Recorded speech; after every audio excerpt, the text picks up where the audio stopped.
Hi, I'm Kimi, and I'm here to talk about how Netflix started, grew, and became a 116 billion company in just 20 years. This is Netflix. Founded by Reed Hastings and Mark Randolph, they admired Amazon for selling books online and wanted to do the same with some other items that they were looking for, including products that are portable, durable, and desirable enough to be sold online and delivered via post. The beginning of Netflix started out as a small DVD rental business.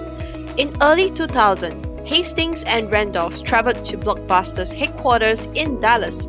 They tried to pitch the video rental market leader on a deal to buy his fledgling DVD by mail startup for $50 million. Blockbuster declined. Well, Netflix ended up killing Blockbuster in the Hunger Games. May the odds be ever in your favor? This time, it's Netflix. Here's what happened. Reed Hastings, founder and CEO of Netflix, has a vision way back in 1999, where he described to Ted Sarandos, co-CEO, almost exactly how Netflix is like right now.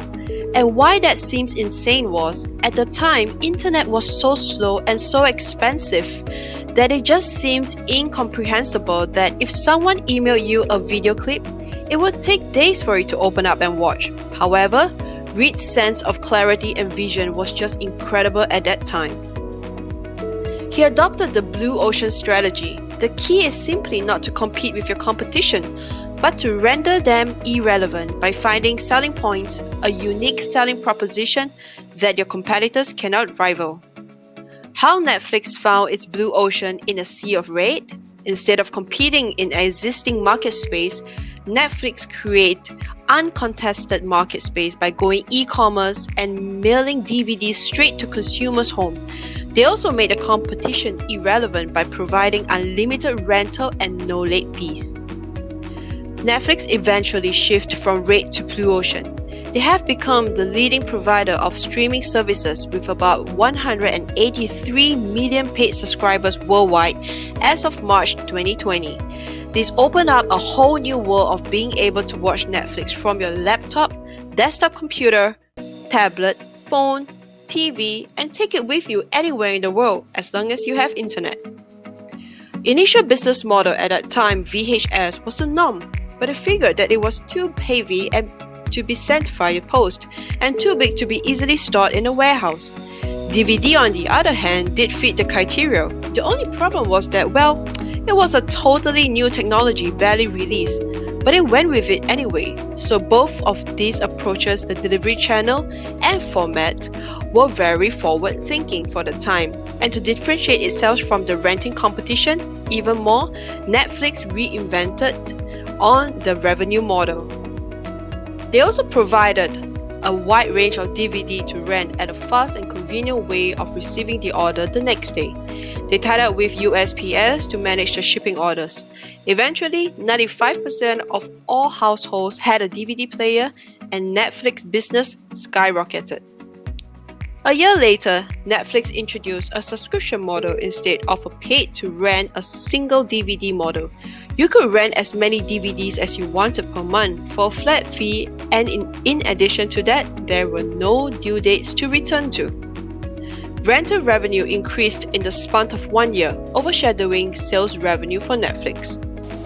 Even though their business was good, the founders had the ability to look as an outsider at their business model.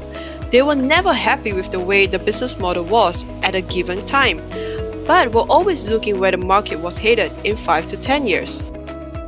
As online streaming increases, the sales in DVD plummet and huge decline of DVD rental, and thus the decline of Blockbuster business. Blockbuster's brick-and-mortar model eventually went busted and no longer able to sustain their business with strong competitors like Netflix and Redbox. They were too slow in the market and unable to catch up. Once Netflix launched their streaming platform and streaming caught on, the attraction of being able to have access to thousands of movies of different genres at a relatively low price became a point of attraction for many, leading some to eliminate their cable services as a result of their satisfaction with streaming services. Value proposition of Netflix was the first company to provide its customers DVDs via direct mail. The company offered a simpler and more convenient way of renting movies. At the time of its market's introduction, it started with a selection of around 900 DVD. The main cost factors of the DVD by mail business were the cost of the DVD acquisition, postage for shipping to customers and return, as well as the handling cost of the distribution channel. Netflix made a strategic partnership by outsourcing with Amazon Web Services for content storage using their cloud service. Within the streaming service, Netflix heavily relies on content providers such as DreamWorks Animation, Time Warner Company, the pay TV provider Dish Networks, or the Walt Disney Company. To support outbound streaming traffic, Netflix partners with internet service providers ISPs such as COX or Verizon. The phrase Netflix and chill was popularized thanks to a Twitter post by No Face Nina on January 2009. It said, "I'm about to log on to Netflix and chill for the rest of the night." Early use of the phrase was without sexual connotations, referring simply to the act of watching the online streaming service, typically by oneself. By 2013, Netflix's popularity in the US has risen greatly, having accumulated millions of paid subscribers, increasing verb use of the brand and this phrase as recognized in the Urban Dictionary. International streaming customers from North and South America, Europe and Australia, mass market comprises both cynics and bargain hunters. Watching content anywhere, anytime, without commercials was one of the key value propositions. By introducing video on demand, Netflix innovated its business model by employing a channel innovation while the internet was initially solely a channel for communication and ordering. It became the company's distribution channel as well. Although customers still order DVDs via the company's website and stream content online without direct interaction with Netflix employees, the company makes an effort towards establishing direct customer contact by providing a hotline as well as the option of live chat with its service staff. As the paper rental model in the DVD by mail business was unsuccessful, the company switched to the subscription model in 1999, which was applied to both the DVD by mail and later on to the streaming service. Netflix relies on its enormous DVD library and on its over 30 distribution channels in the US DVD delivery is automated, machines and the distribution channels now being the key resources. Ensuring permanent availability of the wide range of movie titles, producing and broadcasting original content. Streaming consumer electronics companies launching new products, content providers such as DreamWorks, Anima, Time Warner Company, and Walt Disney Company, cloud service providers such as Amazon Web Services. Streaming licensing expenses and expenses for cloud storage and services and streaming was one of the core structure for Netflix. This practically sums up the current business model canvas for Netflix. Netflix continued to increase the subscribers, reaching 200 million milestones in year 2020. As quoted by Reed Hastings, "We encourage employees to figure out how to improve the culture, not how to preserve it." His philosophy of Netflix culture focused on the yin and yang effect of freedom and responsibility by seeking excellence. The Netflix effect is when a new series catapults an unknown actor to fame. Overnight, a result of millions of people binge watching a show. It's a move towards more convenient, personalized content. The success of Netflix shows that consumers want products that are easy to use and tailored to match their preferences. According to the market research firm Markets and Markets 2015, the global video on demand business is likely to grow from 25 billion to 2014 to over 61 billion in 2019. This incredible market surge attracts more and more competitors, increasing the pressure on incumbents. For consumers, this development has a two-sided implication. While the good news is that prices decrease while provide numbers increases, the bad news is that it becomes difficult to find a single provider which offers access to all movies and series that a customer would like to watch. The biggest long-term competitor for content remains HBO, one of the best-known paid TV providers worldwide. HBO does not only bid against Netflix for licenses, but disposes of a global reach and a high technological capacity, leading Netflix to undertake high investments in content, technology, and marketing. As of 2014, Netflix managed to beat HBO in terms of subscription revenues, while it has not yet managed to reach the same profitability as the pay TV giant.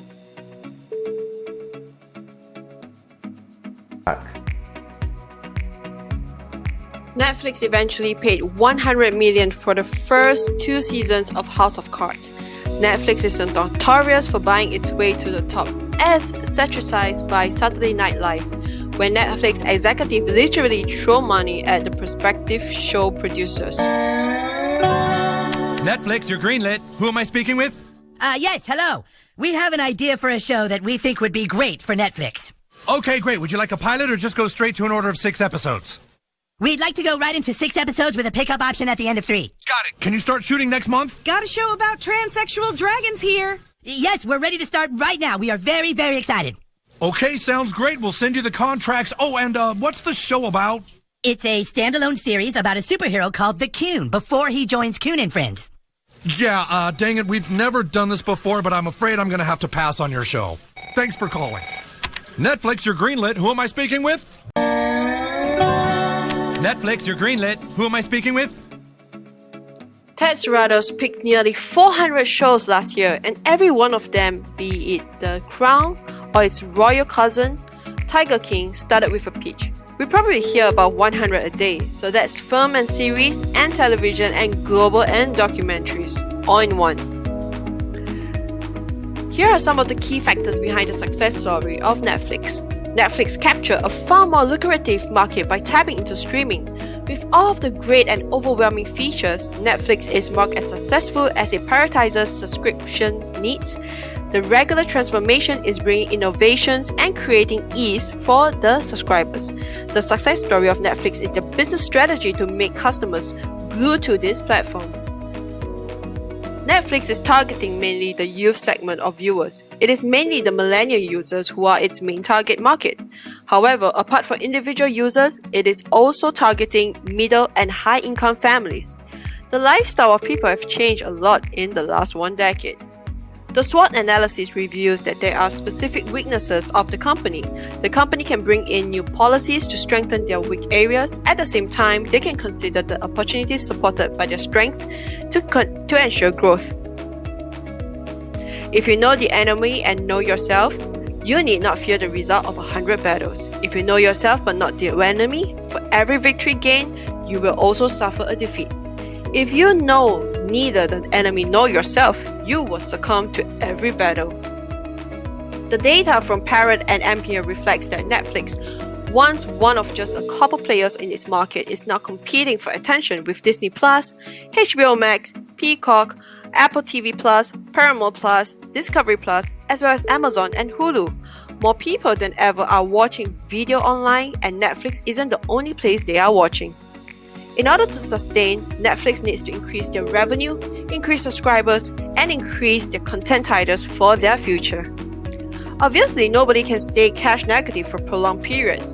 There needs to be some cash coming in to pay for all the expenses, especially the content creation, acquisition, licensing.